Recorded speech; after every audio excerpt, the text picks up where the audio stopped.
Are I you think ready? you have to raise the volume on the mics. Why do I hear that? Your mouth opening? Yeah, I don't like that sound.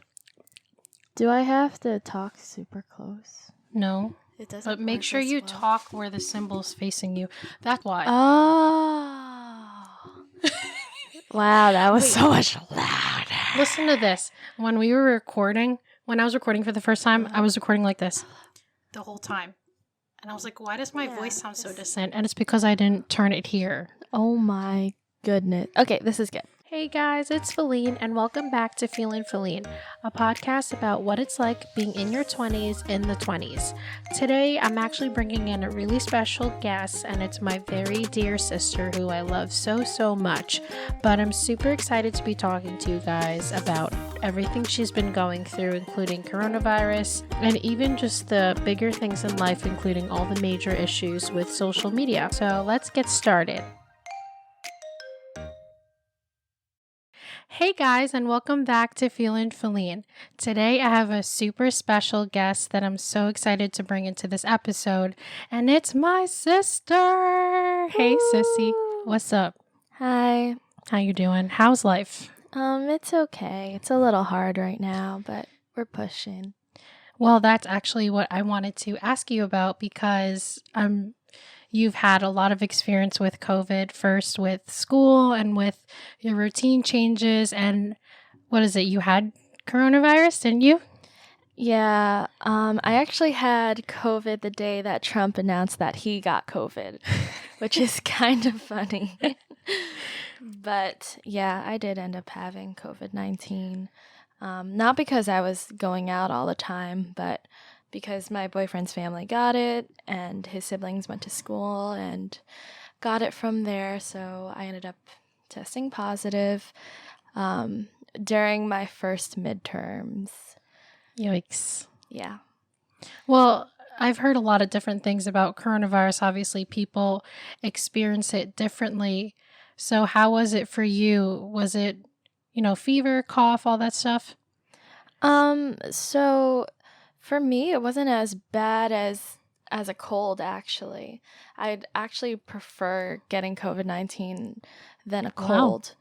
Like for me, it wasn't as terrible as it was for my boyfriend's family. Like I had like eyeball headaches and a stuffy nose, and I couldn't taste or smell anything for the longest time. And that was the worst thing about it, because it took away the simplest things in life, like the simplest pleasures in life. And eating felt like a chore. Wow. So, it was terrible. I had Chipotle, and I couldn't taste it. It was terrible. And I had no appetite at all. Wow. And I could tell when things were sweet, when things were salty or sour, but I couldn't taste actual flavors. Like when I was brushing my teeth, I couldn't taste that it was minty. I could feel that it was minty, but not taste it. But do you think that you could feel it was minty because you already experienced it, that it tasted minty? If I thought really hard enough about the flavor that I was tasting, I could kind of taste it. You said your sinuses or whatever, they were like clogged up. You couldn't taste or smell. Did you think that at first you had some kind of like sinus infection? Is that how it felt like at first? Kind of. It wasn't really stuffy. I thought I had a cold. It wasn't stuffy. I could I could breathe completely fine from my nose, but I just couldn't taste or smell, which was really weird. So weird. It was very weird. Like it felt weird to breathe, kind of, and I was so tired throughout the entire 2 weeks I had it.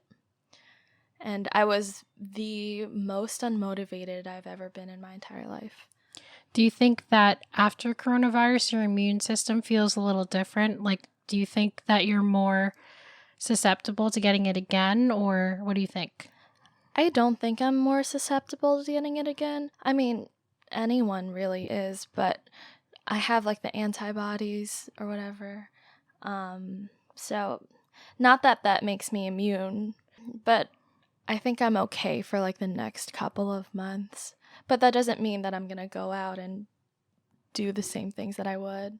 Right. And I remember you thought you had it, and how was it? So were you worried about, our parents and our brother having it? I was so scared. Like, that was my biggest fear. I didn't want to get it and spread it to them. So I was really praying and hoping that it was only a cold or a flu, because that's what it really felt like at first. But before the test, I was freaking out. I was texting you, I was texting my friends, really hoping that I didn't have it. But, once I did have it, we took all the necessary precautions with it. Yeah, and I think luckily you were kind of always in your room, so it was kind of easier for you to not spread it, which I was kind of thankful for because, I mean, not gonna lie, when you told me you maybe had it, I was like worried, but not really because I knew that, mom and dad were not really around you all the time. So I felt like even when everyone got tested, I was pretty confident that, our brother and our parents weren't gonna get it. Yeah, and especially because mom and dad are super really careful about not getting it because they know how it could affect our family. But it was definitely hard being quarantined in my room, literally not seeing any human being, not being around anyone, and only being on my online calls for school. So I would wake up, look at the screen, and go back to bed because I'm super tired. Yeah. Well, I'm glad that you are feeling better, and I'm glad that it kind of didn't spread through the whole family because my listeners know that I live outside of the house. So obviously I couldn't visit you guys, and I was super worried and just freaking out the whole time. I was anxious for you guys. So I'm happy that at least you were able to ride it out without really a lot of issues or anything. Thanks. Yeah, it was definitely really scary, but I'm glad that it went well, and that I had a speedy recovery. So. Right. That's good. Well, what about, so that is how coronavirus affected you and your health directly. How has the coronavirus and the COVID situation kind of affected your social life, your school life, your emotions, your physical health, just everything? It was really hard. Honestly, those 2 weeks were really, really terrible for me. But mentally it was really draining. One of them being because I couldn't taste or smell anything. That was really bad. So I was tired and out of energy. My social life, I actually watched The Social Dilemma, and I ended up deleting all of my social media. I was iffy about social media anyway, so just watching that movie kind of pushed me to delete it. And physically, I was just tired all the time. I was the most unmotivated that I've ever been in my entire life. So doing work was really hard, and doing my classes were really hard too. Do you think that you learning online, are you learning more or better, or kind of figuring out that online school isn't for you? Because truth of the matter is, I mean, it's going to be kind of part of the future, kind of online learning. And I feel like a lot of schools are going to shift how they teach things, especially because of coronavirus, because we don't know how long this is going to last. So, do you think that the future of online learning, is it a positive one? Is it a bright one? Is it something that's going to essentially help people learn more? I'd like to think that it's positive, but honestly, it's really not. Taking away that human aspect during class is really tough, and just not being able to learn in person is really, really tough. And like online learning, it's easily you're so easy to get distracted. Your phone is right there, so you're more likely to pick it up. You don't see other people in class focusing, so you're more inclined to check your phone. And I feel like, in my opinion, the professors are actually giving more work because they think that we have more Right. time. So doing things at home really blurs the line between personal life and work life, it has been really tough because I would feel guilty for giving time for myself to do things because I feel like, oh my God, I have to do this work. I have to do this by that deadline. And I've seen it. Mm-hmm. And it's really tough. I would like to say that it's headed toward a positive direction, but in my opinion, it's really not. It's really tough, and I've seen that pattern with mental health and online learning. For me, I mean, I'm doing my master's right now, so I'm also online, but I've been online even before, and I have noticed that there's like a significant difference in me wanting to learn. I mean, obviously, I'm paying for school, so I want to put in more effort, but because I'm online, I find myself more distracted, exactly everything that you were saying, and just having coronavirus take away my social life and just anything really to do, even going outside to eat, I couldn't do. And I felt like every day was like suffocating and I was super anxious all the time. Especially when I had COVID too, like not even being around people in general. It was just really hard. Okay, so you mentioned something earlier and it was the social dilemma. So you had asked me for probably 2 or 3 weeks straight every day to watch it, and I finally did. And I have to say, it is one of the greatest movies ever. It's not even a movie, it's more like a documentary. And it has taught me so much. So, how did you even like hear about it or So, my boyfriend and I, we've been talking about social media and the impacts of social media that it has on society, and even when having COVID, and even during this online environment, I was more inclined to go on Instagram, on Snapchat, more than ever, more than I was in person at school last year. Um, and that to me was just so unsettling. Just having my attention on social media during my free time it was unsettling for me. I didn't want to be wasting years of my life on social media. So then naturally I was on Netflix and I stumbled across this movie and I sent it to him and I'm like, oh my goodness, we have to watch this. So while we had COVID, we Netflix partied and watched The Social Dilemma together. And then from there it was eye-opening and mind-blowing, because I don't know if any of you guys have watched The Social Dilemma, but it's basically about like CEOs of these high-tech companies, of all of these social media companies, to come together and talk about the dilemma of social media in society and on people's lives. So And I think maybe not my generation, I think more of yours, but both of us, we kind of grew up in a more outdoor setting. I mean, we were super outdoors, biking all the time, camping. We weren't really on our phones a lot. And I feel like the pivotal moment was when I started high school. I don't know. I think that was when the first iPhones came out. And I think Apple definitely has a huge part in everyone's addiction to social media, or maybe it was Facebook, but that movie basically says that all the other companies combined are causing this major issue. So, if there's a place to start, where do you think you should start in terms of not having social media kind of control you? Because I mean, even kids Keith's age, our brother, he's so crazy addicted to social media, his phone, and gaming. And if there's something you could tell him growing up, or tell kids his age or people that are approaching their 20s, what do you think would be the first kind of step to not be so attached to social media?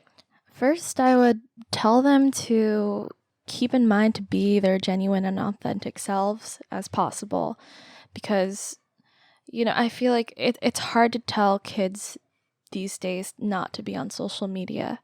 So I think trying to have them keep in mind to be their genuine selves, is really a good first step, and maybe try to educate them on the impacts of social media and how it impacts our mental health, and maybe go into a conversation about the time limits that I know Instagram has that, YouTube has that. A lot of social media apps have those time limits for that reason. So just to keep in mind that, or even to watch The Social Dilemma, just to educate themselves. Do you think that social media also includes the act of, playing video games and having someone watch them play video games? Do you think that also ties into kind of an addiction to social media? Or sometimes do you think that video games are a good outlet because, instead of going outside and doing crazy, stupid things, they're inside playing video games and streaming? So there's always going to be this weird pro and con to all types of social media. So do you think that video games kind of tie into that issue? I don't necessarily think that video games are part of social media. I do think that nowadays, because everything's online, people are actually connecting even more on video games. Like I've been playing Among Us with a whole bunch of people. And me. Yeah, and I know that, I don't know, there's just a whole community within the video game like industry and people watching it. But what I see social media as is people posting things about their lives that may not really be true. And that being valued through a number of likes, and how that gives value towards someone's life. You know, I see that as very problematic, and you know, it's kind of a standard that we have as a generation. Like, how am I going to rate myself in terms of numbers? How do I rate other people in terms of numbers? Like, I need so many followers to be accepted. I need this amount of likes to be accepted. You know, a lot of people really go out of their way to reach that number of likes, to reach that number of comments. So that's what I see as problematic. Yeah, I mean, I'm definitely guilty of that. I used to put up pictures, and if I didn't get enough likes, I would take down the picture. And I've gotten better over the years. I think after, honestly, high school, I felt like it was stupid to keep putting up pictures just for the fact to see, who likes them. But I think that it's hard for people to let go of social media because I think we're so used to being on our phones that we can't talk to people anymore. Like, even on a train, right? For example, if I get too anxious, I take out my phone and I start scrolling on social media because I literally cannot stand the fact that I'm with here, all these people and no one to talk to. And I feel like everyone's staring at me. So I feel like also your emotional feelings kind of play into it. It's very habitual. I think a lot of people just have a habit of going on social media once they wake up, right before bed, while they eat, while they use the bathroom, anytime they have free time. Like, it's become such a habit, and people are wasting a lot of time just being on social media, just scrolling over posts that they probably don't really care about in the end of it. But not only that, but like these businesses that own these social media companies, they put in ads and they profit off of those ads, basically profiting off of people's attentions.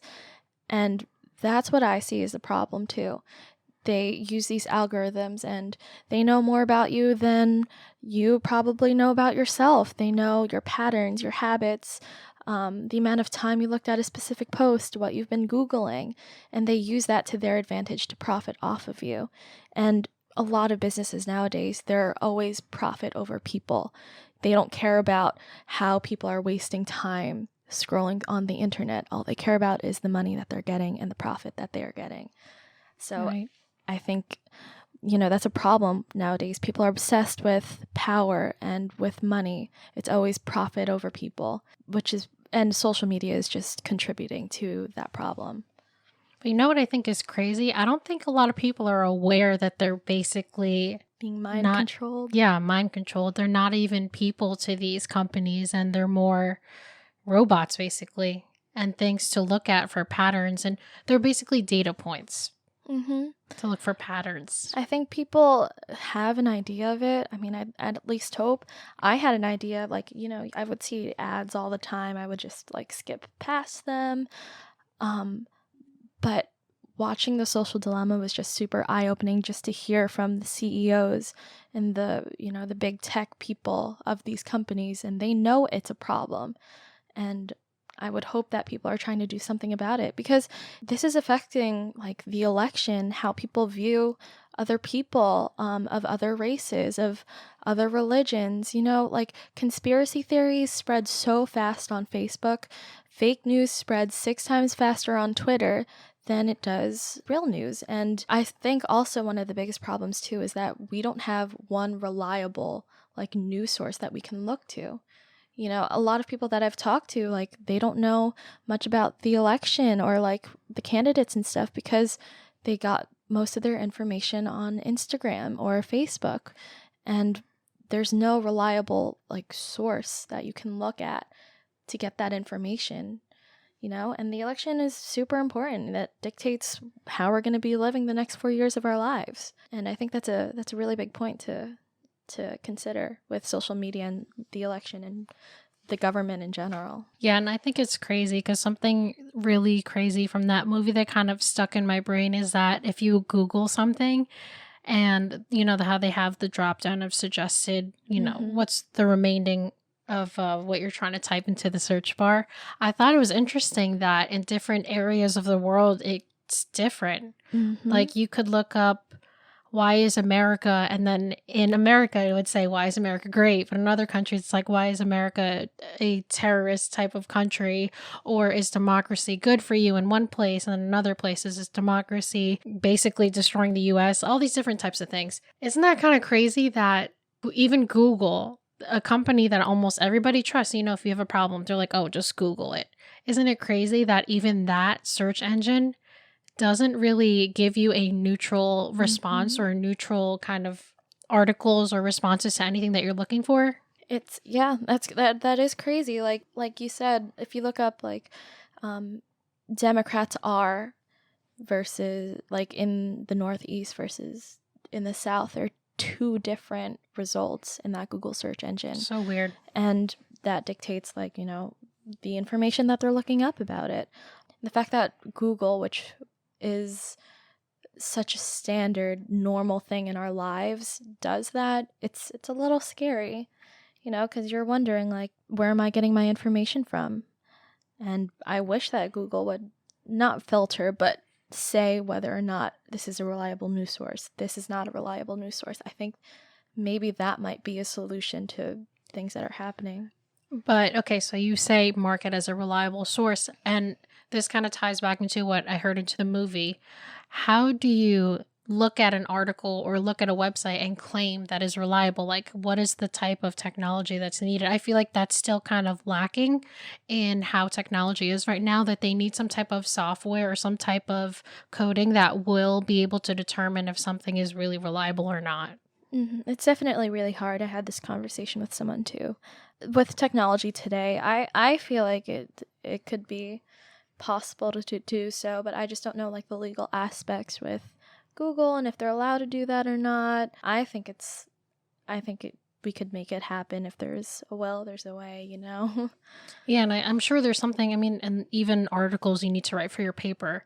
How do you know it's reliable? Because it came from this type of database that is apparently trusted or safe for your paper.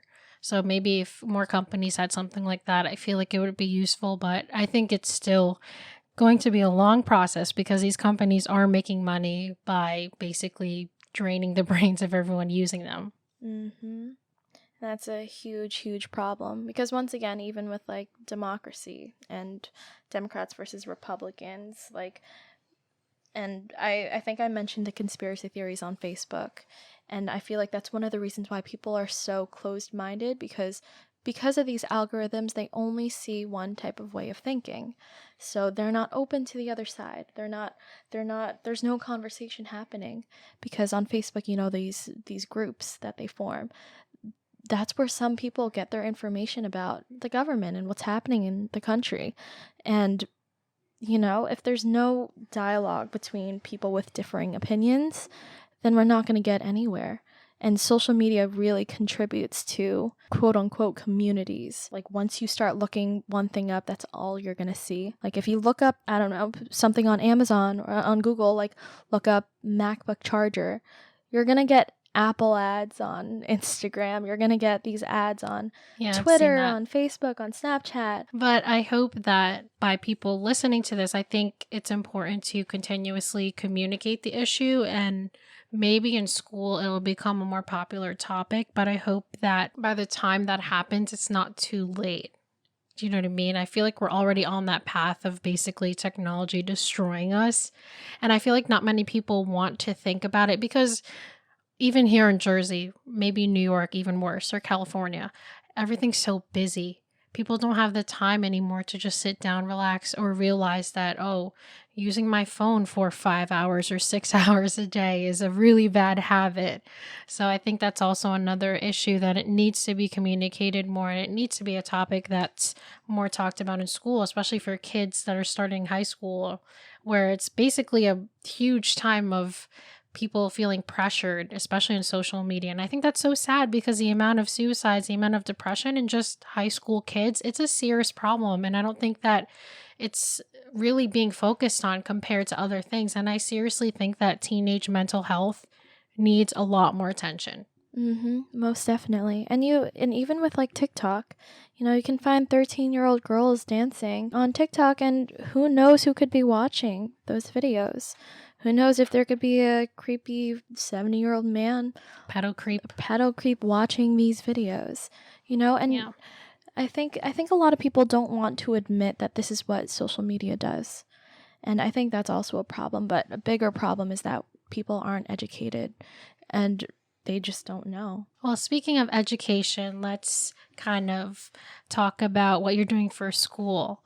Oh, so I attend Rutgers University, and I'm majoring in industrial and systems engineering with a minor in philosophy, political science, and economics. And what do you I know industrial engineering is very big, but obviously engineering is kind of improving the future and making it better for future generations. So what do you kind of want to come out of this degree, and what do you want to do eventually in the workforce? Something that you're really passionate about?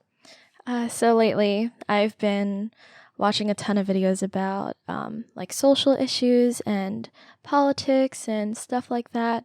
As an industrial and systems engineer, I really hope that I could actually get into like the social media industry and business and try to make things a little bit more ethical and try to help people see, we need to start putting people over profit. We need to start putting people above anyone else. I feel like that lack of empathy that we've been, I guess, developing in this country has been just terrible, and I feel like, with this mindset, I hope to make this kind of impact, and to hope I could just impact a whole wide variety of people through this. So I just want to help people. I want to do good. I want to serve the community. I want to give back to the community that I was raised in. And I think a lot of people want to feel the same way, but don't act upon it. And I feel like a lot of what industrial engineering or engineering in general is kind of being the forefront of the people who are not really confident or don't have much of a voice to speak on what they feel like needs to be improved on. And I think that that's a good career choice. And I think there's a lot of good things coming your way. Thanks. I'm so excited. Yeah, if I could go back in time, I mean, I was a biomedical engineer and I'd love to do something with it. But anyways, back to industrial engineering. Do you think now, okay, so you're almost 20. Yeah, you're going to be 20 in January. It's coming up. Crazy. You have an older sister, aka me, the best sister ever.